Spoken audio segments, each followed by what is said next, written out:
Updates Hub. Subscribe and press the bell icon for more updates. The world was stunned. No one could have predicted the magnitude of what was unfolding on the global stage. Greenland, long courted by President Trump as a potential American acquisition, had just rejected his offer in spectacular fashion. The boldness of Greenland's refusal sent shockwaves through diplomatic circles. Headlines blared, "Greenland snubs Trump." Newsrooms buzzed with speculation and analysis as experts tried to make sense of the unprecedented move. Canada and the EU inked a historic $3 billion Arctic pact. In Washington, disbelief reigned, and lawmakers scrambled to respond to the sudden shift in alliances. The US had expected to buy its way into the Arctic, but Greenland chose partnership over sale. The message was unmistakable: sovereignty and collaboration mattered more than money.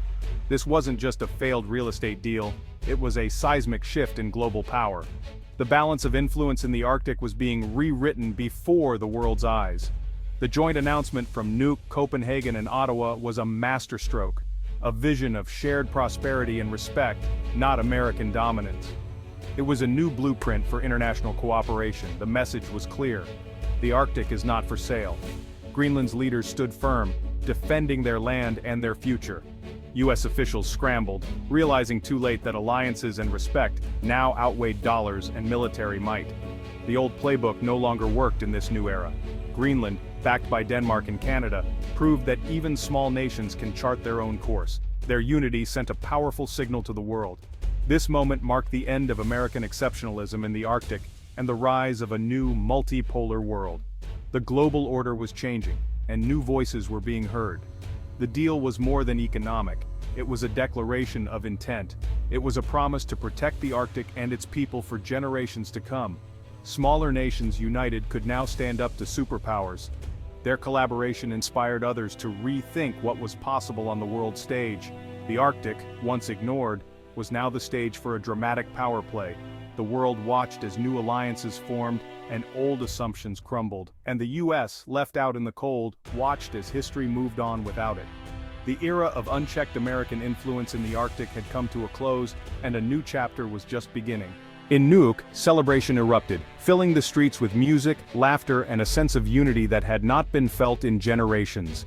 Greenlanders waved their flags high, joined by Danish and Canadian allies who stood shoulder to shoulder with them, sharing in the historic moment.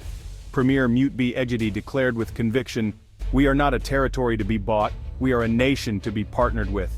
His words echoed across the crowd, stirring pride and determination. For Greenland, this was about more than money or politics. It was about reclaiming identity, asserting self-determination, and honoring the heritage of their ancestors. The deal was negotiated on Greenland's terms, promising new jobs, modern infrastructure, and environmental protection, all while respecting the island's autonomy and unique culture. In Copenhagen, Danish leaders beamed with relief and pride, knowing they had supported a just and forward-thinking partnership. Supporting Greenland's choice strengthened the unity of the Danish realm and reinforced Denmark's influence in the Arctic, setting a new standard for international cooperation. Denmark showed the world how a former colonial power could become a true partner, not a master, embracing decolonization in action, not just in words. Ordinary Greenlanders, from hunters on the ice to entrepreneurs in bustling towns, felt empowered to shape their own future and contribute to their nation's growth. The agreement became a catalyst for economic independence, sparking new industries and sustainable projects that promised a brighter future for all. Investment in education, healthcare, and cutting-edge green technology would lay a strong foundation for generations, ensuring opportunity and well-being for every Greenlander. The world now saw Greenland not as a remote, frozen outpost, but as a resilient, forward-looking nation, ready to take its place on the global stage. This was a true victory for sovereignty and hope, a moment that would inspire others seeking self-determination. Greenlanders had seized their destiny, embracing their national pride and the promise of a new era. The global stage would never see them the same way again.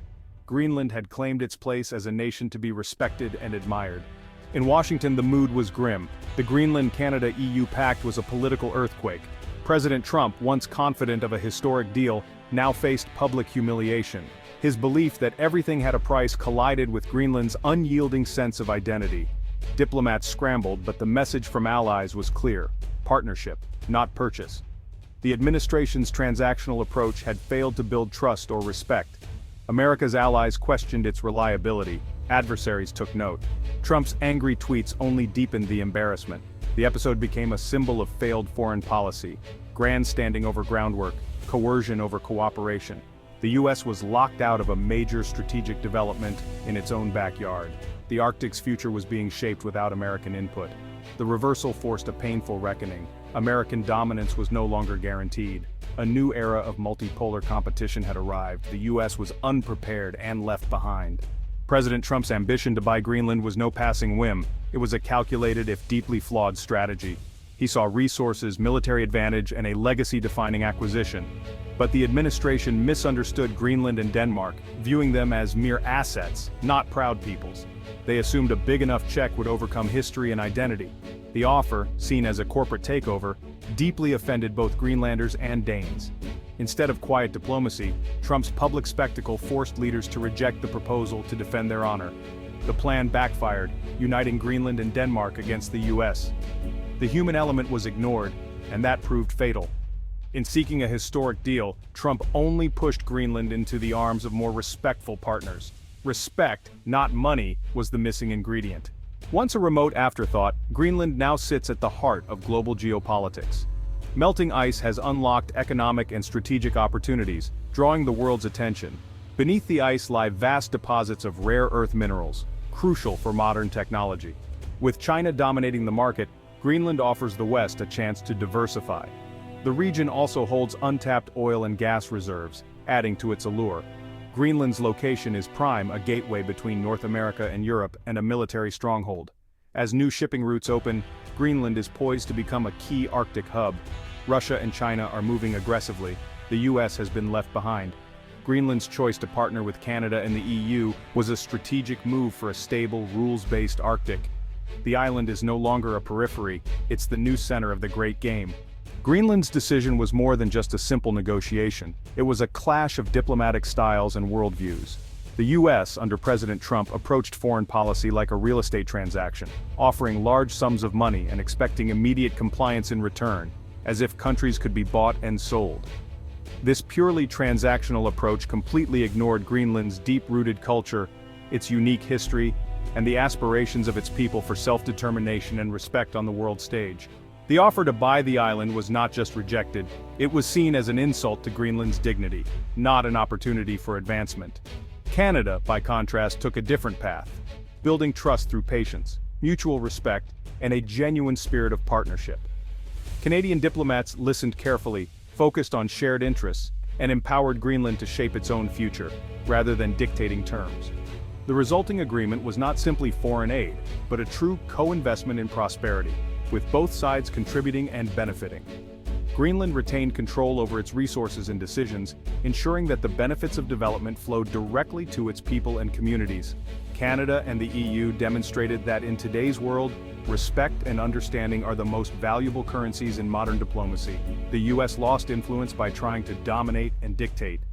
Canada succeeded by collaborating and building genuine relationships. The future of the Arctic now belongs to those who build alliances and foster cooperation, not those who try to buy their way in. Partnership, not purchase, has become the new and more effective model for global influence and leadership. Greenland's choice set a powerful precedent, showing the world that respect and partnership are the keys to lasting progress. In a twist of irony, America lost the political battle for Greenland, but Wall Street stands to profit. The Canada-Greenland-EU Pact is a public-private partnership designed to attract global investment. American finance giants, Blackstone, Goldman Sachs, Morgan Stanley, are already eyeing Greenland's resources. The deal's structure de-risks projects, making them irresistible to international capital, much of it American. While Washington lost strategic control, US investors will still profit from Greenland's minerals and infrastructure. Political influence and financial power have diverged. The US may be sidelined diplomatically, but its economic players remain central.